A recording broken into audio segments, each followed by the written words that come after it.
Welcome to the October edition of the Missouri School Boards Association's Board Report. We begin with a look at school safety. While physical safety and emergency planning often get a majority of the headlines, bullying continues to be the number one issue reported to Missouri's anonymous school safety hotline, Courage to Report. As students are making steady gains in academic skills lost to the pandemic, parents and educators report that some students may have fallen behind in their social development. Safe and Sound Schools Executive Director Michelle Gay says that addressing all things that encompass school safety requires a comprehensive approach from schools and communities.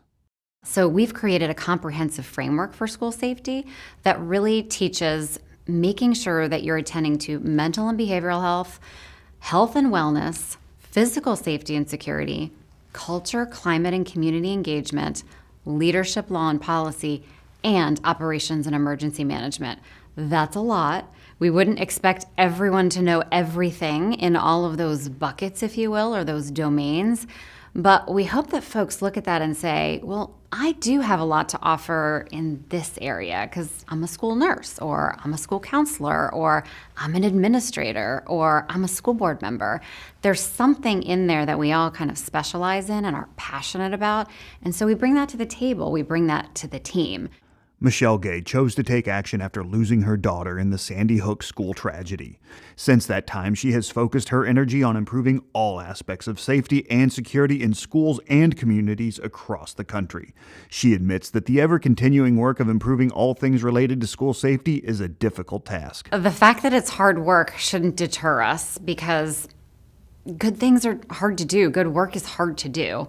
But there are ways to do it. And one of those ways is to hold on to our inspiration, our kids. We do this work because of our kids and because they're our future. So not just because we love them and we're dedicated and devoted to them, but because they are our future. So keeping that in mind and also remembering that we're not in this alone. We will find our way forward. We will build and we will get better together is something I think that's critically important for our schools and communities to hold on to during this time when it's all really hard work right now. Former Columbine High School principal Frank DeAngelis stressed that as school districts work on school safety plans, there is one key group that must be included.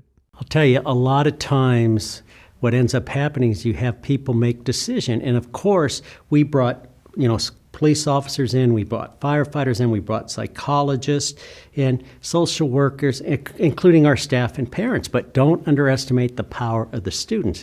To find out more about the school safety information and resources available to your school, contact MSBA's Center for Education Safety. Michelle Gay and Frank DeAngelis will both be presenting at the 2022 Midwest School Safety Summit, to be held November 2nd and 3rd in Kansas City. The summit is presented in partnership with MSBA's Center for Education Safety and Safe and Sound Schools. Michelle and Frank will also be presenting together at the MSBA Annual Conference that is being held November 3rd through the 5th in Kansas City. The pair will be joined in the first general session by John McDonald as they share personal experiences and valuable insights regarding school safety. Former NASA astronaut Dr. Bernard A. Harris Jr. will speak during the second general session, and Olympian Jackie Joyner-Kersee will be featured at the third general session and banquet. The conference also includes more than 90 concurrent sessions, a one-day education expo, and much more. Registration information for both the Midwest School Safety Summit and MSBA Annual Conference is available on the MSBA website. And be sure your school board is represented at the MSBA Fall Delegate Assembly, to be held on Friday, November 4th, in conjunction with the MSBA Annual Conference in Kansas City. The Delegate Assembly will be voting on position statements that will form the basis of MSBA's advocacy efforts during the coming year. Every MSBA member school board is entitled to at least one voting delegate at the Delegate Assembly. That's it for this month's edition of the MSBA Board Report. Thanks for allowing us to have some time at your board meeting, and thank you for all that you do to ensure all students succeed.